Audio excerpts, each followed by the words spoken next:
তার আগে একটু জাস্ট এমপি সাহেব একটা কথা বলেছিলেন যে 17 বছর রাষ্ট্র থেমেছিল, সেটা মানি, কিন্তু উনি যেই দলকে রিপ্রেজেন্ট করেন সেই দল তো এই রাষ্ট্রকে জন্ম দিতেই চায় নাই। এবং সেটা আমার কথা না, যে সংসদের উনি সদস্য, সেই সংসদে আইন করেছে যে 71 সালে কাদের বিরুদ্ধে যুদ্ধ হয়েছে, 71 সালে পাকিস্তানি সেনাবাহিনীর বিরুদ্ধে, জামাতের বিরুদ্ধে, মুসলিম লীগের বিরুদ্ধে, নেজাম ইসলামের বিরুদ্ধে।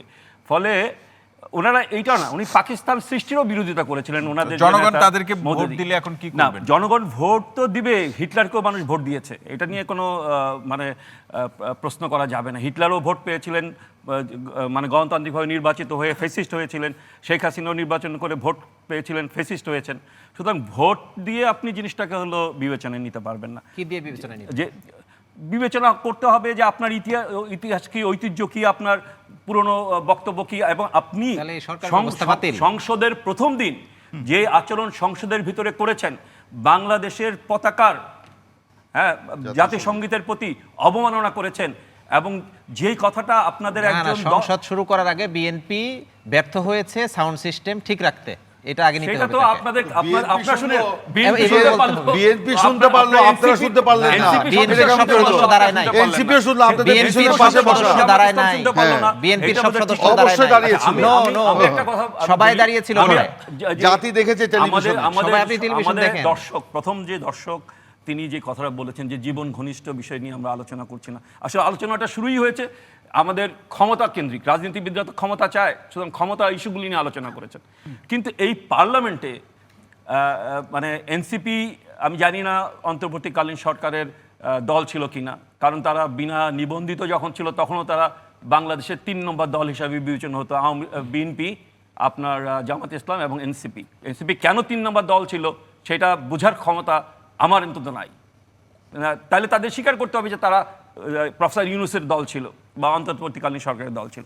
আমি যে কথাটা বলতে চাই যে প্রফেসর ইউনূস 9 তারিখে যে চুক্তিটা করে গেলেন, সেই চুক্তিটা অবশ্যই বাংলাদেশের অর্থনীতি, নিরাপত্তা, সার্বভৌমত্বর বিরোধী।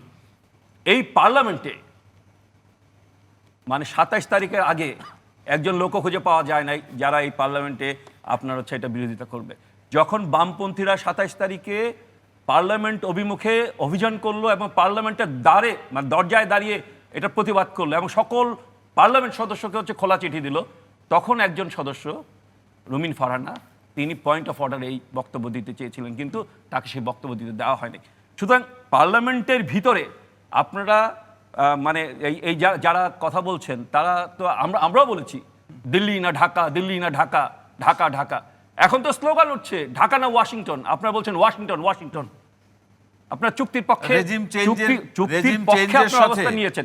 এই চুক্তি কিভাবে আমাদের অর্থনীতিকে ক্ষতিগ্রস্ত করবে, কিভাবে আমাদের সার্বভৌমত্বকে ক্ষতিগ্রস্ত করবে, কিভাবে আমাদের নিরাপত্তাকে ক্ষতিগ্রস্ত করবে, কিভাবে আমাদেরকে ওই যে দিল্লির করদ রাজ্য বলছেন না, ওয়াশিংটনের করদ রাজ্যে পরিণত করবে, এই বিষয়টা নিয়ে একজন পার্লামেন্ট সদস্য কথা বলেন, একজনও কথা বলে নাই। কিন্তু সেই গণতন্ত্র বা বর্তমানের প্রসঙ্গগুলোকে রক্ষা করা কি শুধু জামাতের একক দায়িত্ব?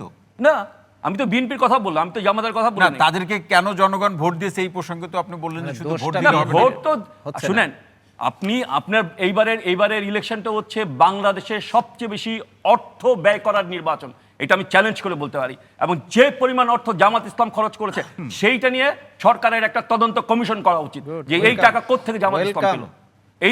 এই তদন্ত কমিশন আমি তো স্বাগত জানাচ্ছেন। অবশ্যই আমি বলবো যে জামাত ইসলাম এত টাকা খরচ করার এবং তাদের সদ্য ছাত্র রাজনীতি ছাড়ার, শিবির ছাড়ার নেতারা যে মানে আপনার 20, 25, 50 কোটি টাকা খরচ করেছে, এই টাকার উৎসটা কোথায়? সেই কথাটা হলো এই প্রশ্ন আমি রেখে যেতে চাই। এই প্রশ্ন রেখে যেতে চান ডাক্তার রাকিবুল হাসান? দেওয়ার জন্য আমরা প্রস্তুত।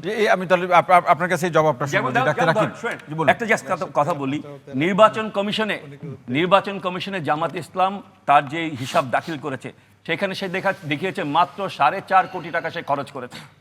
আপনি এখানে যারা আছেন, বসে আছেন, কেউই কি বিশ্বাস করেন যে জামাত ইসলাম 4.5 কোটি টাকা খরচ করেছে এই নির্বাচনে? দলীয়ভাবে করেছে, দলীয়ভাবে 4.5 কোটি। আপনার এই যে নির্বাচন ঘোষণা করার 1 বছর আগ থেকে আপনি নির্বাচনী প্রচার শুরু করলেন, সেটা তো হিসাবের মধ্যে আসবে না। না, আমি বলি এই যে টাকাটা কোথায় পেলেন, কে টাকার উৎসটা কোথায়? টাকার দেশের উৎস কোথায়? অভ্যন্তরে না, দেশের বাইরে। ডাক্তার ইসলামী রাকিবুল, ব্যাংক থেকে যে টাকা ডাক্তার রাকিবুল ইলেকশন আগে হাসান, বেরিয়ে গেছে, জি, রাকিব সেই টাকা হাসান, কোথায় জি, খরচ রাকিব হয়েছে? সেটা জামাত নিয়েছে, বলুন। সেটা তো নিয়েছে আসালম। জি না, ডাক্তার এই রাকিব হাসান, বলুন ইলেকশনের বলুন। আগে এসলাম তো জি আগে রতন চলে ভাই, গেছে। রতন ভাই আর ধন্যবাদ। এসলাম রাকিব তো হাসান, বলুন আপনাদেরই লোক। বলুন, এসলাম অনেকগুলো গুপ্ত প্রশ্ন, জামাত অনেকগুলো ইসলাম। প্রশ্ন, আরো ভালো। বলুন। গুপ্ত জামাত ইসলাম এসলাম। জি, আসিফ এটা ভাই, আমি জি। প্রমাণ করব। বাইতুল শরফের যে চট্টগ্রামের বাইতুল শরফের যে মসজিদ, সেই মসজিদ কেন্দ্রিক ভাবে জামাত ইসলামের সাথে এসলামের সম্পর্ক রয়েছে। জি